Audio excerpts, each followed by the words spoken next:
नौटंकी क्यों कर रहे हो? धर्मेंद्र प्रधान दोषी हैं, धर्मेंद्र प्रधान दोषी हैं, प्रधानमंत्री दोषी हैं, उनकी चुप्पी आपराधिक है। नेट का एग्जाम कैंसिल करना पड़ा। नीट में आप एक आधारहीन मसालेदार स्टोरी बना रहे हैं गेस्ट हाउस बुकिंग की, मतलब, और उसके बाद कह रहे हैं सरनेम यादवेंदु, तो नीरव मोदी और माननीय प्रधानमंत्री नरेंद्र मोदी जी रिलेटेड है।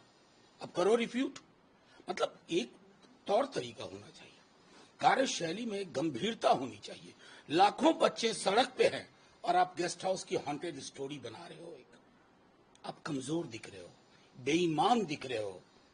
आपको फौरी तौर पर इस परीक्षा को कैंसिल करके तमाम अपराधियों को बेनकाब करिए और एनटीए नाम की जो संस्था बनाई, जो सिवाय टेस्टिंग के सब कुछ करती है, उसको उठा के बाहर फेंकिए। बिहार बीजेपी भी लगातार तेजस्वी जी पे ही हमला कर रही है सर। विजय सिन्हा हो, नहीं, विजय सिन्हा जी हो, कोई हो, उनके पास है क्या भाई? क्या है आधार? कुछ भी बोल देंगे। और जो हमला कर रहे हैं वो तो सीधे धर्मेंद्र प्रधान जी को चुनौती है, तो इस्तीफा दो। उन्होंने तो क्लीन चिट दिया था ना। बिहार बीजेपी, ईमानदारी से कहूं, सब चुप है ना। आरक्षण की जो पहल थी हमारी, उसको हाईकोर्ट ने रद्द कर दिया। सबके मुंह पे ताला है। हमारे लिए वो भी उतना महत्वपूर्ण प्रश्न है जितना नीट का। उसके लिए भी हम सुप्रीम कोर्ट जाएंगे अगर सरकार नानुकुर करती रही संविधान विरोधी और आरक्षण विरोधी चरित्र के हिसाब से। रही बात बीजेपी के लोगों को, एक कागज पकड़ा करके, कल तो हमने भी कई सारी तस्वीरें जारी कर दी, अभी और होगा, इंतजार करिए। बड़े बड़े चेहरे बेनकाब होंगे, क्योंकि नीट के पैसों में जो ये घपला हुआ है नीट का, उसकी कई चुनावों में उसके इस्तेमाल की भी खबर आ रही है। कुछ दिनों में आप ही की तरह कोई न कोई पत्रकार सब कुछ सामने ले आएगा। सर आपने भी ट्वीट किया था सम्राट चौधरी के साथ वो फोटो, इसमें क्या डेवलपमेंट? नहीं, वो डेवलपमेंट तो इन्वेस्टिगेटिव एजेंसी बताएगी ना। राजद तो इन्वेस्टिगेटिव एजेंसी नहीं कंट्रोल करती है ना। राजद विपक्ष की एक पार्टी और अपनी भूमिका का निर्वहन कर रही है। हमने प्रेस कॉन्फ्रेंस में सारा चीज बता दिया था कि जिस व्यक्ति की चर्चा हो रही है ना, उस व्यक्ति को पदस्थापन किसने कब कब क्यों दिया। दूध का दूध, पानी का पानी।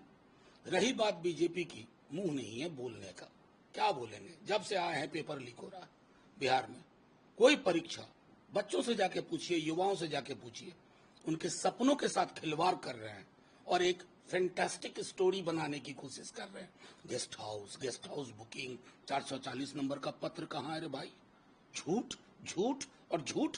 जो चीज सीख रहे हैं अपन के ऊपर के नेताओं से, वही चीज नीचे के नेता बोल रहे हैं। आपकी पार्टी की 2 दिन तक बैठक चली, अब नया पार्लियामेंट का सेशन भी मंडे से शुरू होगा। सर क्या रहेगा आप लोग? नहीं, देखिए, मूलतः पार्टी की ये बैठक ऐसा नहीं कि पहली बार हुई है। इस तरह की बैठक होती है।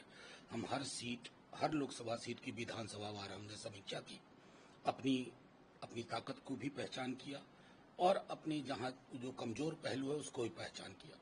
उसके बाद लोकसभा में संसदीय दल के नेता का चयन हुआ, जो अभय कुशवाहा जी हुए। संसदीय दल का लोकसभा में मुख्य सचेतक सुरेंद्र यादव जी हुए, और राज्यसभा में क्योंकि वहां मुख्य सचेतक पहले मीसा जी थी, अब डॉक्टर फैयाज अहमद साहब को दिया गया। ये कुछ निर्णय हुए, कुछ आगे की कार्य योजना बनी है, और इतना यकीन दिलाते हैं कि बिहार के बच्चों को जो एक बात समझ में आई थी कि नौकरी का मतलब तेजस्वी, उसमें विराम नहीं होने देंगे। वो कहानी फिर से चले